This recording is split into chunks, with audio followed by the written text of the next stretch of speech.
What's up guys? My name is Christian Barquez. So we will talk about my strand, home economics strand. So first, what is home economics strand?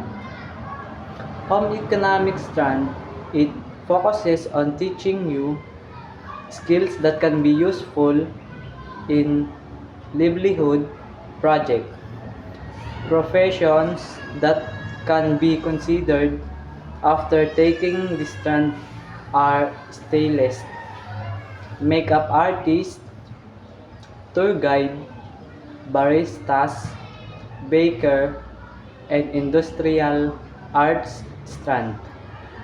In home economics, student develop an understanding of the factors that influence the well-being of individuals, that families within the home community, of the action people take of enhance, and sustain those environment. What subjects are related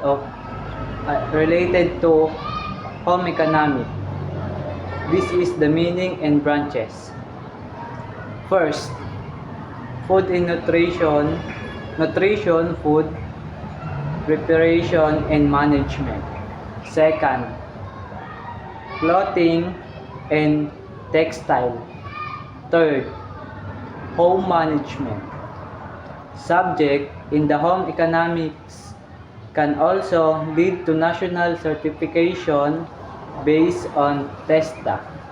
Strand, you will be taking up courses on barbering, bartending, beauty care, bread and pastry production, caregiving, cookery, dressmaking, food and beverage, housekeeping, tourism, and